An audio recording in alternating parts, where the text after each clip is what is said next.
தமிழில் மறையுரை மகா பரிசுத்த திரித்துவம் 31 மே 2026.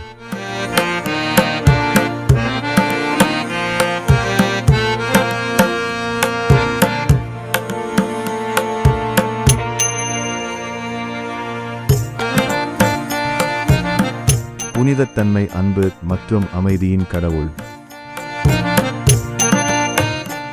இன்று திருச்சபையானது மகா பரிசுத்த திரித்துவ பெருவிழாவையும், கடவுள் என்பவர் பிதா, சுதன், பரிசுத்த ஆவியானவர் எனும் தன்னையே தியாகம் செய்யும் அன்பின் ஓர் உறவுசார் சமூகம் என்ற அதன் மையச் செய்தியையும் கொண்டாடுகிறது.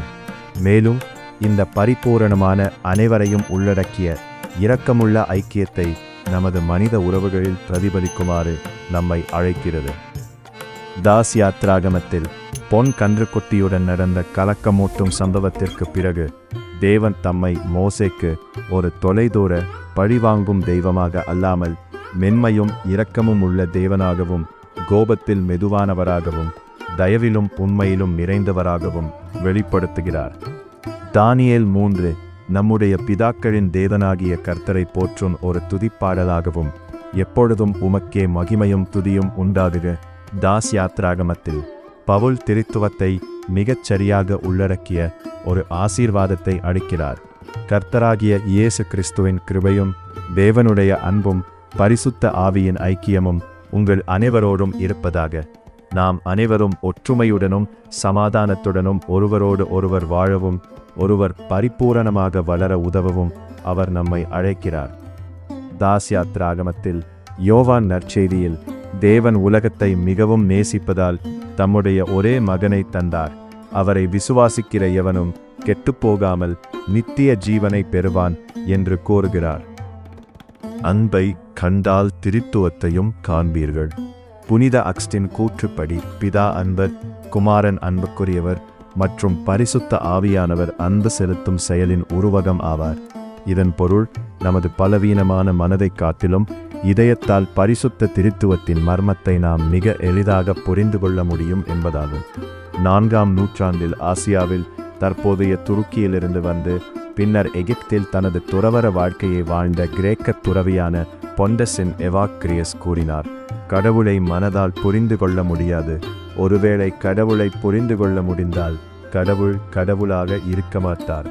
மகா பரிசுத்த திரித்துவம் நமது கிறிஸ்தவ வாழ்வில் மிகவும் முக்கியமானது. 1. திருச்சபையின் செய்யப்படும் அனைத்து ஜெபங்களும் மகா பரிசுத்த திரித்துவத்தின் நாமத்தில் தொடங்கி திரித்துவத்தை மகிமைப்படுத்தி முடிவடைகின்றன. 2.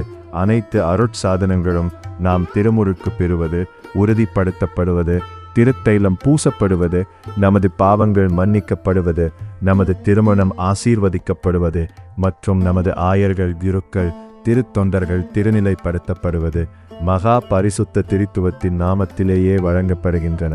3. திருச்சபை மணிகள் தினமும் 3 முறை ஒலிக்கும் இடங்களில் அவை மகா பரிசுத்த திரித்துவத்திடம் ஜெபிக்க நமக்கு நினைவூட்டுகின்றன. 4. நாம் நம்மை ஆசீர்வதித்துக் கொள்கிறோம், குருவும் நம்மை ஆசீர்வதிக்கிறார் மகா பரிசுத்த திரித்துவத்தின் நாமத்தில். நாம் ஜெபிப்போம். பெரிய உற்பத்தியாளர்கள் முதல் சிறு நுகர்வோர் வரை அனைவரும் உணவை வீணாக்குவதை தவிர்க்கவும், அனைவருக்கும் தரமான உணவு கிடைப்பதை உறுதி செய்யவும் உறுதியுடன் இருக்க வேண்டும் என்று நாம் ஜெபிப்போம். எனக்குள் வாழும் மகா பரிசுத்த திரித்துவமே, நான் உம்மை புகழ்கிறேன், உம்மை வணங்குகிறேன், உம்மை ஆராதிக்கிறேன், உம்மை நேசிக்கிறேன். புனித பிரான்சிஸ் சேவியர்.